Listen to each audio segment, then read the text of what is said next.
What's going on, gunfighters? This podcast was put out first on Alpha Male Podcast, which if you're not checking that out, maybe you should. But this one on picking a prepper property, I just, had a hunch. I just was pontificating that many of you into guns may also be into survival and prepping. They kind of go together like peanut butter and jelly. So I thought I would put this out here as well because sadly, I don't think that everybody that listens to Gunfighter Life listens to Alpha Male Podcast. So, you're welcome. Picking a prepper property. To use alliteration. Properly picking a prepper property. Properly? I'm just having fun. Today we're going to talk about picking a property. Whatever the buzzwords are today, right? Self-sustainability. A more well-balanced life. A backwoods retreat, however you want to label it. Getting out of the rat race, escaping the city. A survival or survivalist location. I'm not going to let Doomsday Preppers or whatever show there is now, I don't have TV, ruin that for me. I don't shy away from the term survivalist. I've survived so far. By God's grace, I'll continue to do so until He calls me home. Anyway, picking the right location. Picking the right kind of property. That's what we're going to talk about today. Welcome to the podcast where we talk about whatever topic it is the right way with God at the center, biblical, Judeo-Christian values, and real-world first-hand experience. Bona fides and bio bullet points in the show notes. First and foremost, I'm a Christian, military, law enforcement, private security contractor. What's germane to today? Urban warfare instructor for the Marine Corps, lifelong hunter and guide. Plus, I spent a lot of time off the grid out in the backcountry. Anyway, let's get into it. What's one of the things you hear about real estate? Location, location, location. The number one thing I'm going to tell you for this is population density. And also going along with that, resource density. No, I didn't come up with this, but it's a good saying. I got it from Viking Preparedness, somebody that I'm a patron of. So hopefully you're already a patron to this, but if not, you might want to check out becoming a patron. But after that, you might check out, if you're not already, a patron of Viking Preparedness. Don't agree with everything, but a lot. One of the things he says is two things are going to get you after an event. Starvation and people behaving badly. And I forget what order he puts those in. But let's start with people behaving badly. Even in normal times, there's any number of a set of population. That's going to be far higher depending on what culture it is and socioeconomics and things like that. This number is going to fluctuate. But in any given population, there's going to be evil people. And I don't shy away from that. Oh, they're mentally ill. Some people are mentally ill. They can be dangerous too. I know from my time in law enforcement. That can be a really sticky situation to deal with somebody who's mentally ill because you can't really rationalize with them. That's a hard thing to do.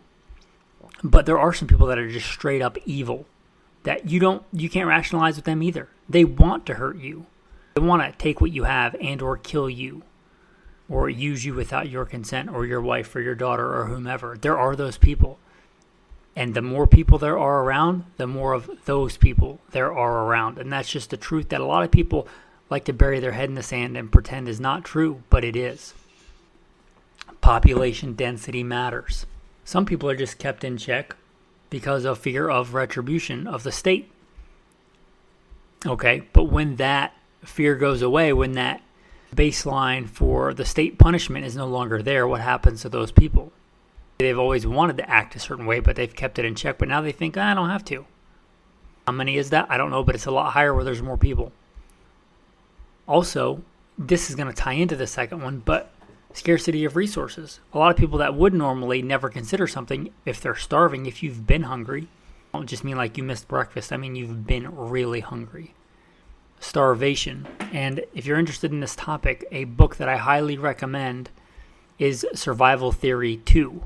Yeah, read the second one before the first one if you're interested in this topic. Survival Theory 2 deals with modern, real-world cases of starvation. Individual cases and mass cases, like when a country thinks, oh, it's a good idea to become communist. and millions of people starve to death. What happens to those people in those populations? Survival theory 2. But people will do astounding things when they're starving to death and their kids are starving to death. So, population density matters.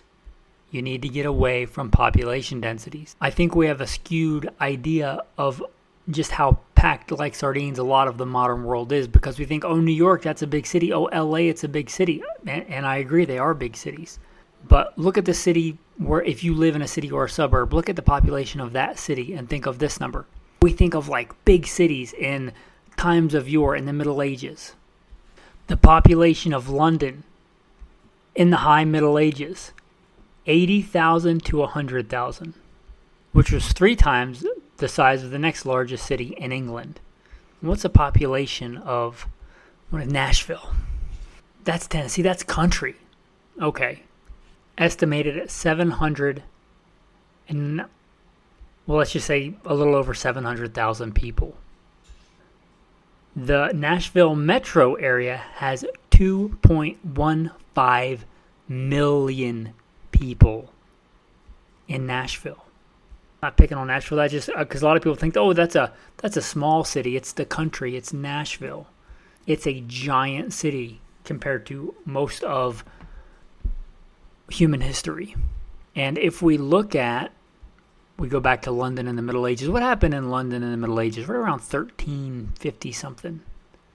The Black Death. And it hit big cities harder. Why? Because population density matters. One of the things that might get you more than people behaving badly, especially if it lasts more than a couple of days in a city, is disease. Historically, disease kills more people than many other things. Dirty water, we'll get to in later considerations. But disease, dysentery, plague. I mean, I'm talking actual plagues. I'm not talking like COVID-19. I'm talking where a big chunk of the world's population, like in the Black Plague, 50% maybe, estimates, 50% die. Cities are going to be worse because disease, bacteria, the more tightly things are packed together, the faster it spreads. And I'm no epidemiologist, but that's true. So population density matters. Population density matters. I don't care how much money you have or how prime your location is. There's no bug-out location I would pick in Manhattan.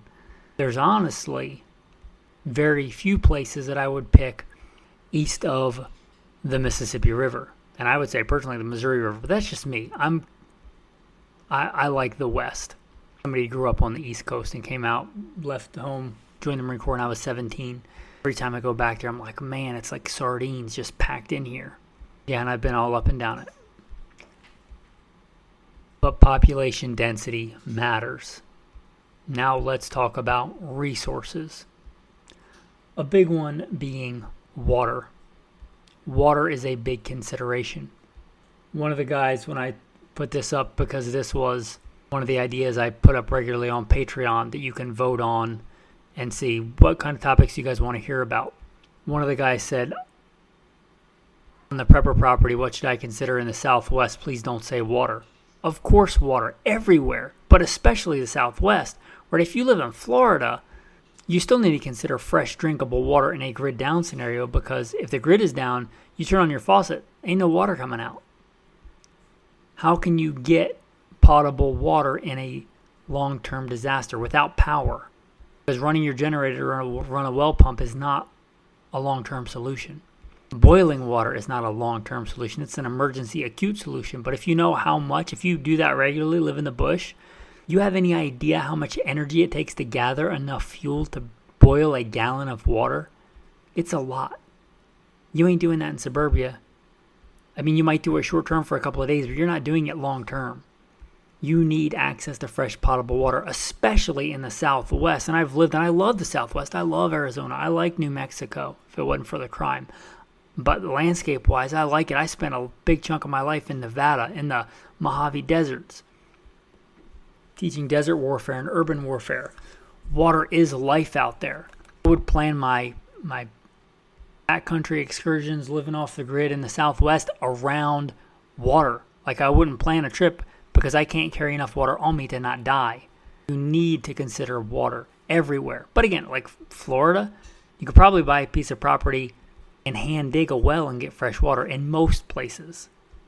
Arizona, Nevada, not so much. But even in somewhere like Nevada, which I've spent a lot of time, there are places, there are springs, even in very dry areas, where you can get water. So if you're looking at a property, that should be a prime consideration anywhere. But the less water there is in the landscape, the greater consideration it should be. And the less water there is on the landscape, go back to point number one, the more secluded you should be, because there are going to be people looking for that water.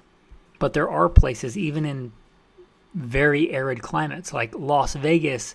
Las Vegas means the springs. There were springs there. That's why they built the city there.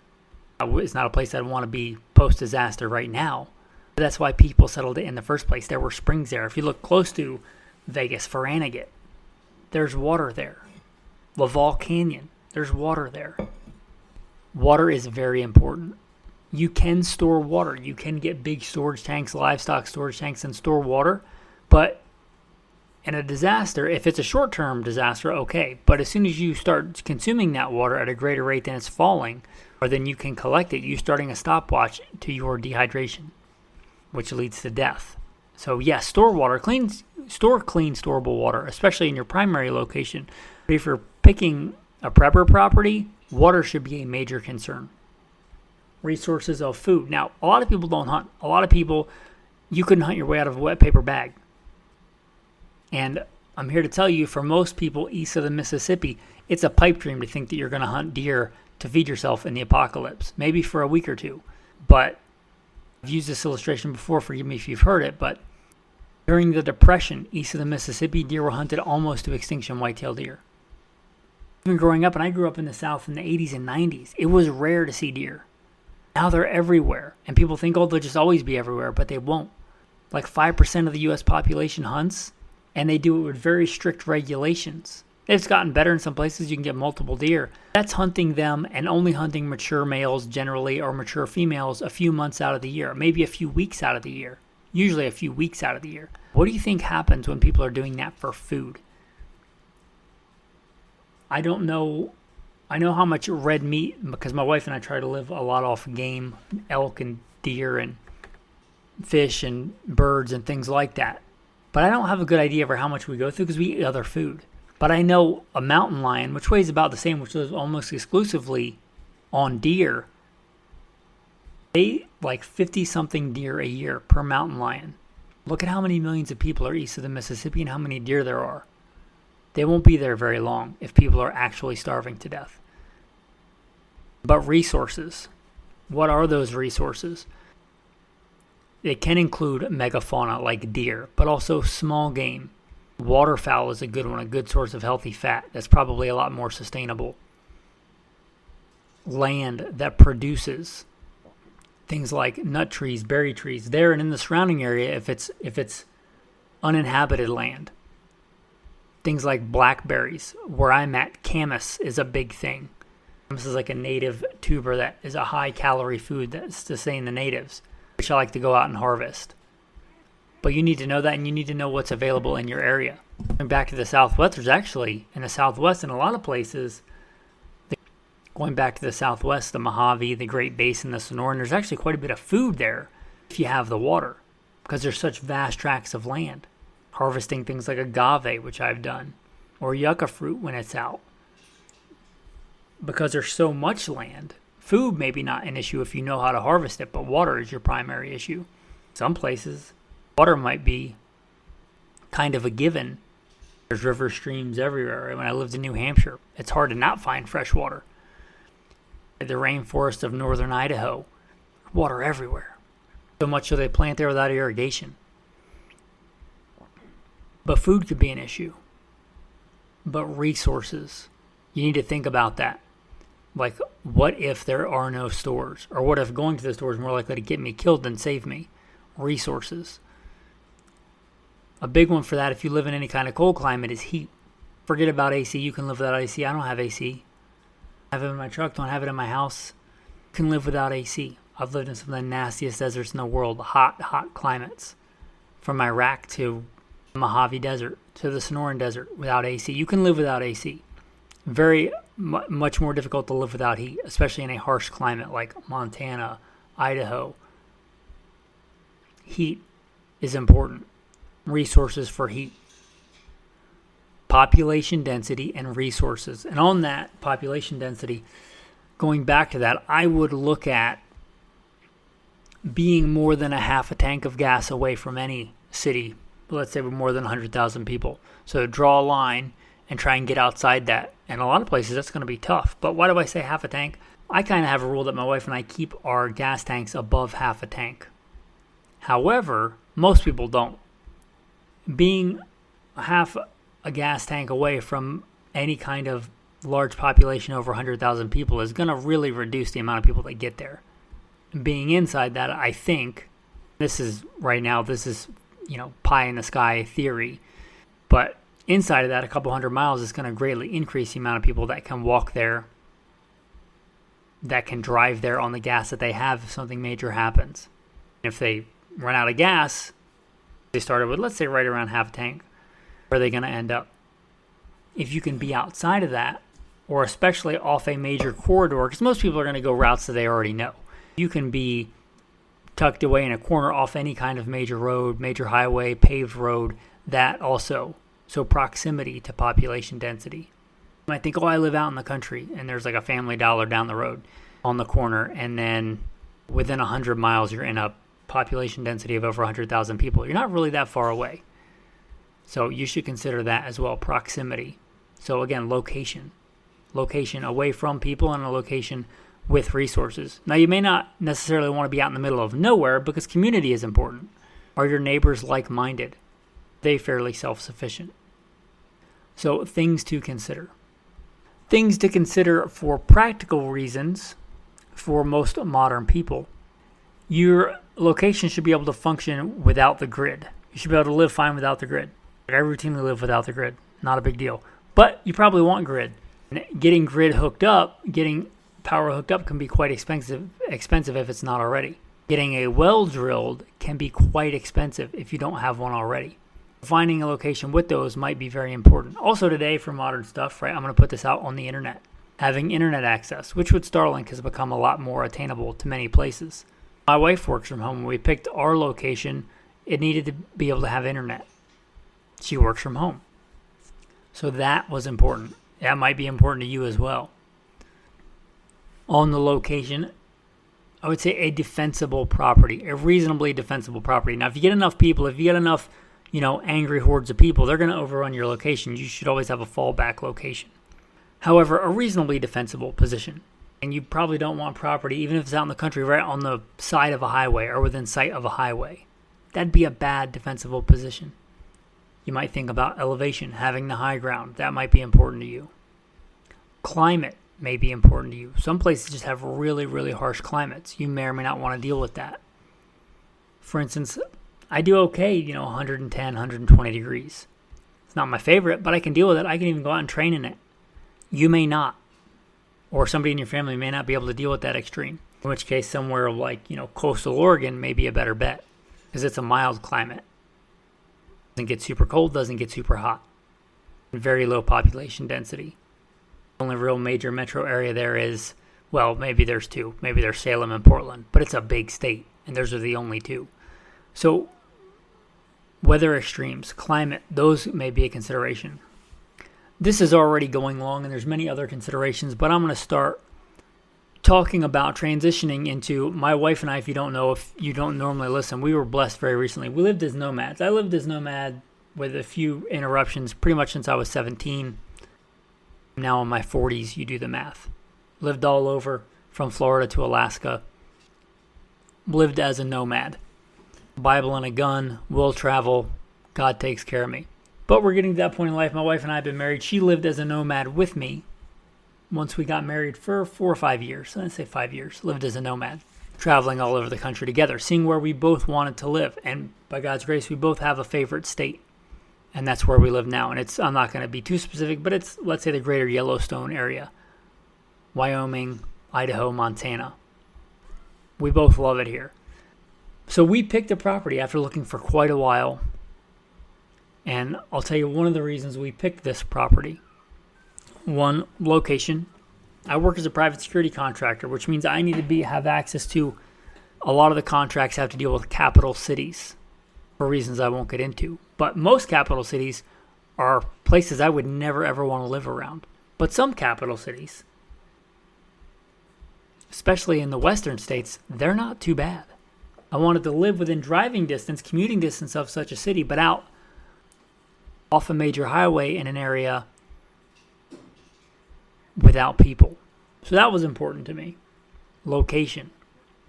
Also, we have dogs. I'm watching puppies whine right now. We raise Rhodesian Ridgebacks. We talk about alliteration in this episode. We raise Rhodesian Ridgebacks. I wanted a place where I could just let the dogs run around. No neighbors to complain, no HOAs. I mean, if you're in an HOA, you're not in a prepper property, in my opinion. But dogs can run around, they can run free, fenced in yard.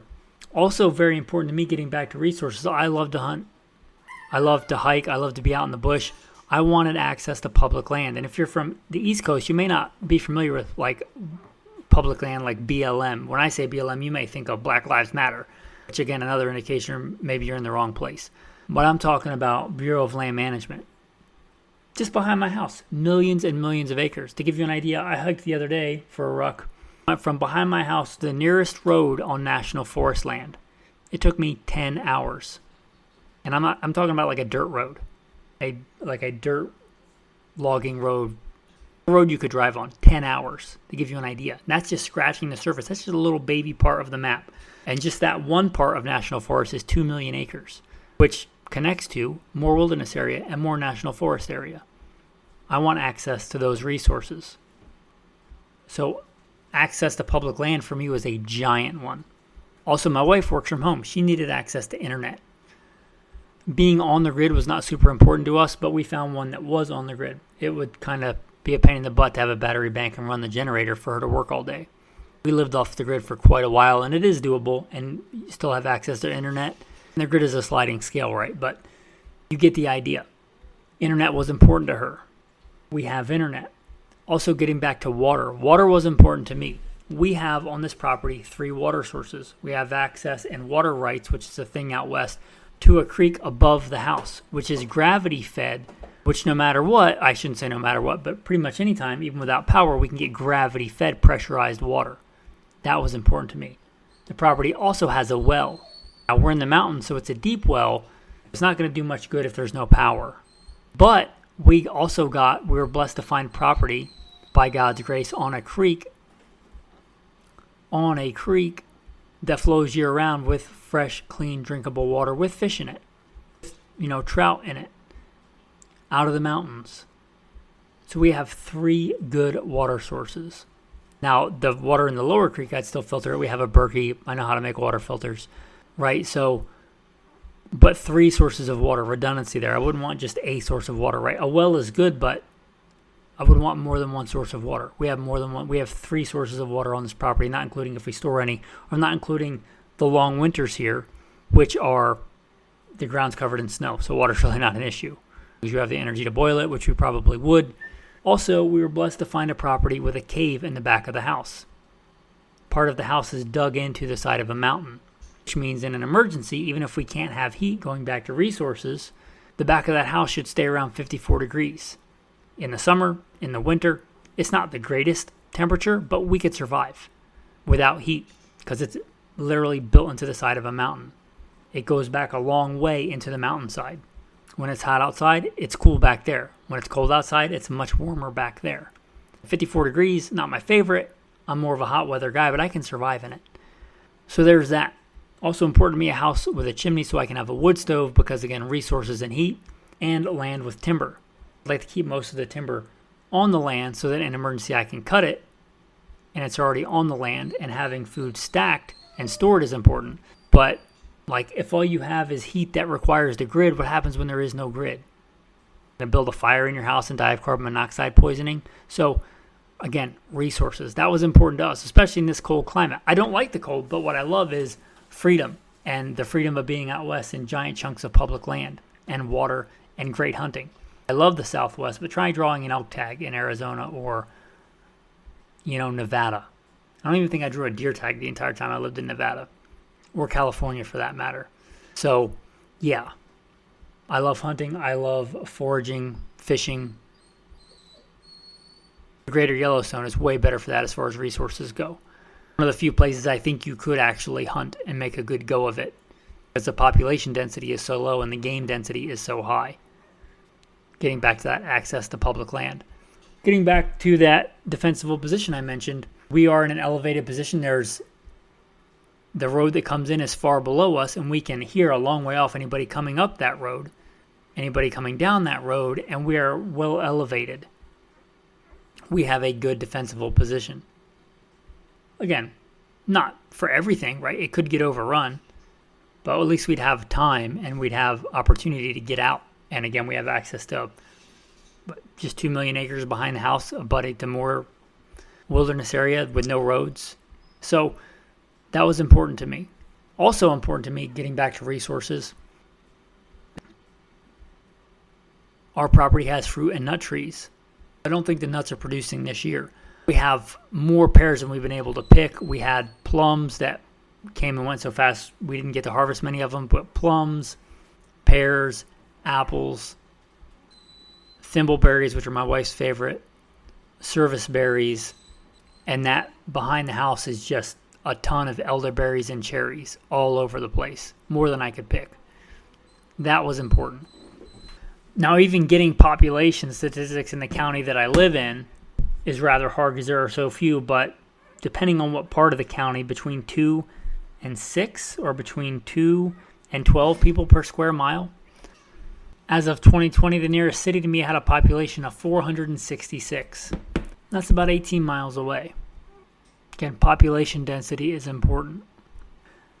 And there may be other considerations for you in your place, in your area, and things that you're into that I'm not into. I wanted a place, this is a big for me, that I could just shoot in the yard. I could just go outside and shoot. Maybe you're not an avid shooter. Maybe that's not a big deal for you.